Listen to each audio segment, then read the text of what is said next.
Hoy en Comprometidos vamos a hablar de esa batería de ayudas a los autónomos y realmente ver si están llegando o no. Por eso vamos a charlar con Javier Corrales, el responsable de la parte laboral de la asesoría Snapime, y creo que nos va a dar muchas píldoras y sobre todo nos va a dejar muy claro por qué llegan o no esas ayudas y cómo se pueden mejorar las cosas. Desde Comprometidos no queremos criticar la gestión del gobierno, ni muchísimo menos, porque entendemos que es algo muy complicado y que ese momento ya llegará más adelante. Pero lo que sí queremos reivindicar es un poquito de escuchar a la trinchera, porque quizá ahí es donde están las soluciones para poder llevar a cabo todas esas medidas y esa batería de ayudas a los autónomos. Hola Javi, ¿qué tal? ¿Qué tal estáis? A ti no te voy a preguntar qué tal en tu confinamiento porque tú estás currando a tope, ¿verdad? Sí, la verdad es que aquí confinamiento poco a poco. Bueno, os estáis encontrando un panorama muy complicado desde el día 17 de marzo. Entiendo que ya por lo menos habéis cogido la dinámica de poder solucionar 1000 problemas. ¿Cuál considerarías tú que es el mayor de los problemas en estos momentos para los autónomos? No sabría concretar, francamente. Bueno, una puntualización. Nuestro panorama viene muy mal desde el día 14, incluso hasta te diría que hasta antes, porque era tal la confusión que realmente desde entonces prácticamente no pudimos descansar. Para el autónomo las cosas están francamente mal en general, pero el fundamental de los problemas para mí es la falta de ayuda. No hay ayudas, no es verdad. La gran mayoría de los autónomos no gozan de ayudas y hay mucha gente ahí fuera trabajando mucho, solo y abandonado. Y cuando dice el gobierno nadie va a quedar atrás, o desconoce la realidad, vamos a ser cautos, o miente deliberadamente. Nosotros hoy queríamos teneros a una parte tan técnica como es la vuestra, porque es verdad que se oyen que se han puesto en marcha miles de una batería enorme de ayudas hacia los autónomos, y la sensación quizá que se está dando al público objetivo es decir, bueno, tranquilos, los autónomos ya tienen ayudas y llevan a estar bien. Pero cuando hablas con cada uno de ellos te dicen que no es verdad, que ellos no están recibiendo esas ayudas, ¿no? ¿Qué es lo que sucede en esta información? Fundamentalmente es cómo están redactadas estas ayudas, ¿no? Debemos distinguir a dos administraciones. La central, el Gobierno de España, que se hartó en un primer momento de decir que todos los autónomos iban a tener una ayuda que no llega. Luego iremos al Gobierno de Navarra, ¿eh? Y no llega porque está redactada de la siguiente manera. Todos aquellos obligados a suspender su actividad sí tienen ayuda. Esa ayuda es un poquito precaria, pero bueno, es una ayuda, son 600 y tantos euros, cuantía que no es tampoco extremadamente elevada, pero bueno, es un dinero, y paralelamente se le va a devolver el recibo de autónomos. Quiero incidir en esto porque ha pagado autónomos y la administración dice que luego se le devolverá. Ya para empezar, no tiene demasiado sentido este asunto, ¿no? Pero bueno, y después sale el Gobierno de Navarra, que ya se ha hinchado varias veces el pecho diciendo que los autónomos van a tener una ayuda, y además ha dado cuantías que la gente quiere recordar, ¿no? Que son 2.200 euros.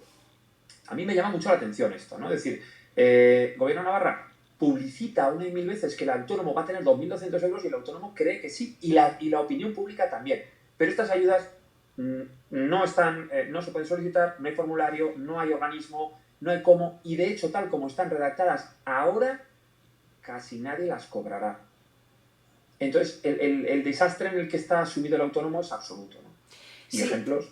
claro, sí, sobre todo porque es lo que tú dices, o sea, ya no solamente es que el propio autónomo cree eso, sino que es que encima la opinión pública cree que va a estar cubierto el autónomo, entonces a lo mejor se relaja un poco en pensar que tiene que ser generoso y apoyar en este momento a los pequeños comercios y bares y hostelería de sus pueblos y de sus ciudades, que es lo que nosotros nos estamos hartando de repetir. Hay otro tema que me preocupa en exceso, y es el tema fiscal. En un primer momento también te ríes porque es que, claro, también hay que indicar un poco lo que realmente está sucediendo. Dicen, bueno, ustedes no se preocupen, para el 5 de abril no se van a pagar aplazamientos que ya tenían contraídos con la administración, no se va a pagar nada. Bueno, ¿qué va a pasar este 5 de mayo? Porque claro, todo ha estado cerrado, o prácticamente todo. Mira, yo fiscalmente quisiera resaltar además otra situación. El Gobierno de Navarra en un primer momento norma que el trimestre no va a terminar desde el punto de vista del pago de los impuestos el 20 de abril, sino que se aprueba un aplazamiento al 30 de abril. La verdad es que ahí alucinamos. Es decir, que la gran medida del gobierno de Navarra en una norma que era bastante anunciada fuese 10 días de demora en el pago de los impuestos, jolín, es llamativo. Pero después, visto que yo creo que el propio gobierno de Navarra se da cuenta de que esto es verdaderamente absurdo, demora los impuestos al día 1 de junio. Parece que ya es una medida más acertada, porque demorar al 1 de junio, bueno, pues ya tiene más lógica. Sin embargo, a mí me gustaría hablar específicamente de los fraccionamientos del IRPF, los fraccionamientos que el autónomo paga a cuenta de su declaración de la renta. Fraccionamientos que debe realizar, porque cuando llegue la declaración de la renta, pagará. Bueno, el gobierno de Navarra nos dice dos cosas distintas. Por un lado, que estos fraccionamientos del primer y segundo trimestre ya no son obligatorios, y paralelamente nos dice que deben ser pagados los impuestos el día 1 de junio. Al final, el criterio de una hacienda que no sabe nadie dónde está es que debe pagar en todo caso, si quiere adelantar y puede adelantar y está en disposición de adelantar, lo debe haber hecho el 20 de abril. Que no puede hacerlo porque no hay contabilidad, porque no puede haber llevado a sus gestores la contabilidad, claro, porque estos no han podido realizarle porque están absolutamente sobrecargados. Y esta es la situación. ¿Dónde está Hacienda? Bueno, no te preocupes, que en la carta de reclamarte, cuando te llegue ya verás, vamos a saber dónde está Hacienda. Claro, porque Hacienda... No, pero esta es una crítica para las administraciones en general. Yo entiendo que el gobierno ha buscado proteger a sus funcionarios, y además es que lo entiendo y me parece bien. Pero ¿cómo no se puede dejar un retén mínimo de personas a los teléfonos de los organismos? El SEPE, la Dirección General de Trabajo, no sé, la Seguridad Social. ¿Y entonces en qué condiciones trabajáis? Porque claro, la ansiedad que generan las empresas es enorme, porque se ha generado muchísima ansiedad. Nadie sabe hacia dónde tiene que ir. Y luego vosotros tampoco tenéis soluciones, porque queréis acudir a la administración y tampoco hay un interlocutor válido que os diga cómo se van a llevar a cabo las cosas, ¿no? Las más precarias de las condiciones. Es decir, desde que el día 13 aproximadamente de marzo revienta la situación, nos encontramos con que los poderes públicos hablan los sábados por la tarde, que genera un nivel de ansiedad máximo en los autónomos que están absolutamente perdidos, y nos toca al sector privado intentar sostener la situación, cogiendo teléfonos absolutamente desbordados, cogiendo correos desbordados, pero que detrás no hay nadie. La gente le ha costado entender que no hay administración pública en ningún sitio, nadie sabe dónde está. Es verdad que hay teletrabajo, ahora algún funcionario se enfadará. No, hay funcionarios trabajando, y hay muchos trabajando mucho más que lo normal. Los que les ha tocado estar en la trinchera, ¿no? Resolviendo ERTEs que no tienen ningún sentido, en fin, ¿no? Pero a nosotros nos han cargado todo. Hemos escuchado, por ejemplo, a la ministra diciendo el trabajador por cuenta ajena que va a ERTE no debe hacer nada. El ERTE se pide solo, es automático. Perdón, las prestaciones del trabajador, perdón. ¿Cómo es automático? Es automático, somos nosotros los que estamos grabándole todo para que el trabajador pueda cobrar. Es más, amenazados por el gobierno porque si no lo hacemos en 5 días nos sancionan. Esto fue en marzo y los trabajadores todavía no han cobrado. Y lo harán, Dios mediante, el 10 de mayo. No, o sea, no, hay familias que desde mitades de marzo están sin cobrar. Tal cual. Y además hemos escuchado a alguna ministra salir una y varias veces diciendo que todo el mundo iba a cobrar el 10 de abril.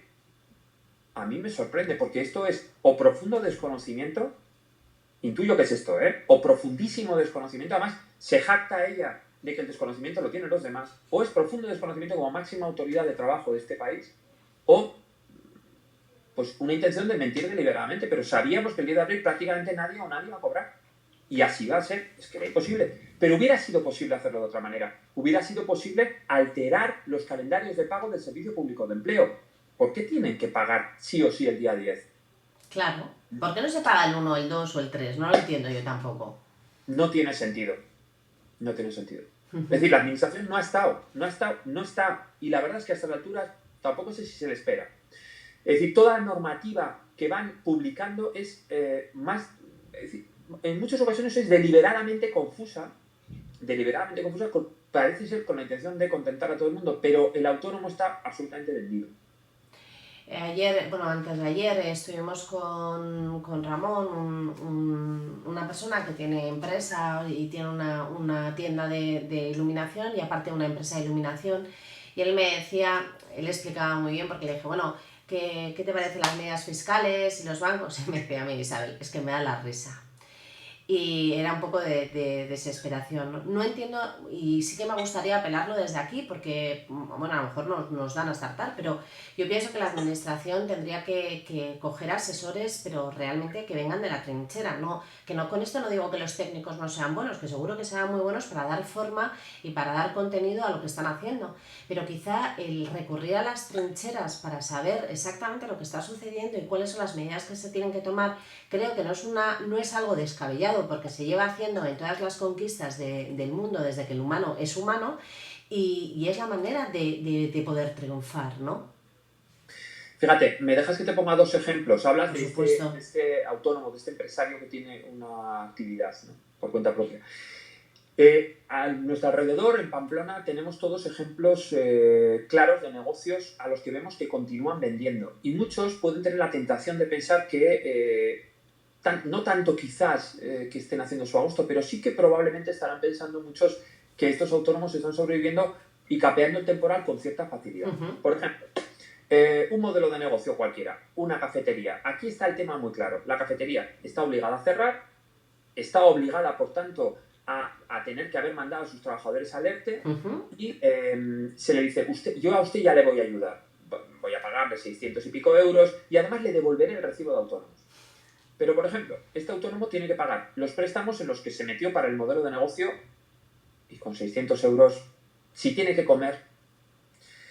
Además, tiene que pagar el alquiler en muchísimos casos. Aquí tenemos casos verdaderamente dramáticos. En Asnapime tenemos clientes que verdaderamente lo están pasando mal porque no pueden pagar el alquiler. Y ahora le dicen en un decreto, esta semana le dicen en un decreto al gobierno, pues, pero si su arrendador es un gran tenedor de alquileres, ¿no? Un gran tenedor de locales que alquila, que arrienda, puede usted pedirle fraccionar. Bueno, ¿cómo sé yo si mi arrendador es un gran tenedor? Se lo pregunto. Si en el caso de que efectivamente tenga suerte porque sea una empresa o un gran tenedor y le puedo pedir ese fraccionamiento, ¿cuándo voy a poder abrir? ¿Voy a seguir cobrando 600 euros? ¿Cómo pago mis préstamos? No los puedo pagar. ¿Me puedo meter en más financiación? ¿O no? Porque quizá ni siquiera me la dan. En cualquier caso, ¿cuándo voy a abrir? ¿Cuándo voy a poder empezar a volver a pagar? Pero hablemos de otro caso. Por ejemplo, una panadería con cafetería, ¿no? Aquí en Pamplona es un modelo de negocio muy habitual. Sí. Y las veo que están funcionando y digo, bueno, pues este ya está vendiendo, y bueno, pues no le va ni mal y encima si le van a ayudar un poquito, bien. Este vende pan y vende café. Como el café no lo puede vender porque la cafetería la tiene que tener cerrada y como mucho vende algún café para llevar alguno y el pan no le deja margen, ese modelo de negocio está en una situación realmente muy precaria.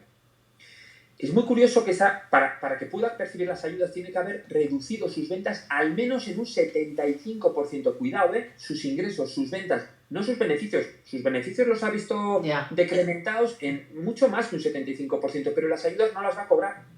No va a poder eximirse del pago de autónomos y ha podido mandar a sus trabajadores a ERTE, pero está agotado, trabajando, solo. Y si no es en algunos casos porque el sector privado es el que le ha ayudado algo, este está vendido porque la administración pública no le va a ayudar. Y ese autónomo ve cómo verdaderamente está en la ruina, no digamos que tenga financiación.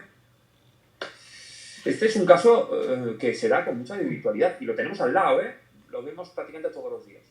Bueno, quizá la mejor manera que van a tener ahora mismo los autónomos, tanto que tengan medio abierta los negocios o cerrados, es que a partir de ahora se estén bien asesorados y que por lo menos se les marque un poco la ruta, porque realmente el pensar que tienes una tabla de salvación y que luego no sea así también, ese up and down, te genera mucha tristeza y muchas veces hasta tomar decisiones sobre tu empresa que no son las correctas, ¿no?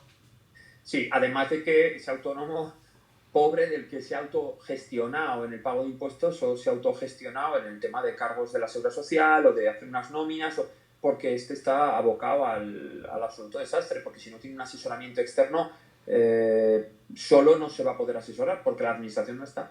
Nadie la espera ya. ¿Y qué consejo le podrías dar ahora mismo a una persona que se encuentre en esa situación, Javi? A mí el único consejo que puede tener un autónomo es acudir, por supuesto, al sector privado para que alguien le asesore, a una asesoría es lo mejor que puede hacer y buscar ese asesoramiento externo, ¿no? Ese apoyo externo y ver en qué medidas puede aminorar sus gastos, aminorar sus costes salariales si no lo ha hecho todavía y, por supuesto, intentar pedir las ayudas si es que en algún caso puede hacerlo, ¿no? Si bien es verdad que, insisto, muchas ayudas no están, no llegan y sabrá Dios si algún día van a llegar, ¿no? Bueno, y en el tema de los ERTES, que es una cosa que hemos estado hablando mucho desde Comprometidos, claro, hay una de las preguntas que muchos autónomos se hacen es, pues yo mandaba a 6 personas al ERTE, lo que pasa es que yo cuando vuelva no sé si voy a poder dar trabajo a esas 6 personas. ¿Cómo se resuelven estos ERTES en el tiempo? Pues yo quiero hacer una puntualización. A muchos profesionales nos parece que este sistema de ERTES que se eligió como el camino, que era en realidad la receta tradicional, pero que la administración no estaba preparada para recibir este volumen de ERTES y, por supuesto, pues, le costó resolverlos pues, prácticamente la misma vida, no parecía la receta adecuada para esta situación. Alguno dice por ahí, algún responsable político dice que somos la envidia de Europa o el ejemplo de Europa a seguir. No, no lo creo. Desde luego, lo que hubiera sido quizá más lógico es cerrar toda la economía de verdad y menos tiempo y parar absolutamente toda la economía y todo el mundo iba absolutamente a una suspensión y ya está. Dejar abiertos 4 negocios, mucho más incluso de lo que ha dejado, pero menos tiempo. Pero bueno, dicho esto, esos ERTES, cuando todo esto termine, el gobierno ahora tiene que normar cómo va a ser ese procedimiento de desescalada. Estamos oyendo hablar constantemente al gobierno de que la desescalada llegará, será paulatina, pero nos tiene que dotar de mecanismos ágiles. Mucho me temo que no sé cuándo llegará esto, pero ya la gente está preguntando, cuando yo abra, si no tengo negocio, ¿qué va a pasar? Porque el gobierno sí es muy específico, muy concreto en decirnos, en amenazarnos con todo tipo de sanciones a aquel que haya adoptado medidas de suspensión o de reducción de sus contratos si verdaderamente esas medidas no resultaban necesarias, ¿no? Y además se es muy específico en decir cómo va a ser el procedimiento y cuáles van a ser las sanciones y lo que no se dice es qué va a pasar cuando tenga que empezar a desescalar, ¿no? Eso es lo que nos tiene que decir. ¿Vamos a poder pedir nuevos ERTES? En caso de que continúen los mismos ERTES, que no parece probable, esos nuevos ERTES van a permitir flexibilizar de una manera ágil. Claro. Ese es el kit de la cuestión. Ahora el gobierno se tiene que pronunciar. Sería bueno que lo hiciese antes que demasiado tarde. Bueno, muchísimas cosas dentro y fuera de este escenario, pero sobre todo vamos a trasladar esta charla porque creo que dentro de 10-15 días va a ser necesario otra vez retomarlo una vez que haya esa desescalada del desconfinamiento. ¿Qué vas a hacer? Vamos a poner una guinda positiva a esta historia. ¿Qué vas a hacer tú ese primer día que, claro, ya todos... Bueno, tú es que no estás confinado realmente porque no has tenido que trabajar, pero bueno, ese día en el que estemos todas un poquito más relajados. Bueno, yo creo que todos tenemos las mismas ganas de salir a la calle como locos y hablo por mí, pero yo creo que por muchísima gente, joder, echarnos un vino en un bar, ¿no? En lo viejo, a gusto y volver a retomar la vida medio normal, ¿no? Pues no tenemos San Fermín, no tenemos vacaciones, no tenemos nada, pero bueno, un vino en un bar, ¿no? Eso tiene que ser una cosa maravillosa. Claro, un poco de música, un vino, buen tiempo, disfrutar, hablar y bueno, pues habrá momentos también para reír, para llorar, porque mucha gente ha dejado a su gente querida por el camino Sí, sí. y intentar mejorar como ciudadanos y como personas. Desde luego. Bueno, Javier, un placer, muchísimas gracias. Creo que nos has abierto mucho la luz y sobre todo lo que tú dices, ¿no? Bueno, que el autónomo no lo tiene tan fácil. No, lo tiene muy complicado. El autónomo está muy solo, muy abandonado y es hora de que las administraciones empiecen a entender que quizá deben ayudar más y mejor y a más gente porque muchos desgraciadamente se van a quedar por el camino y tienen una situación realmente complicada. Bueno, pues a ver si nos escuchan, Javier. Muchísimas gracias. Muchas gracias a ti.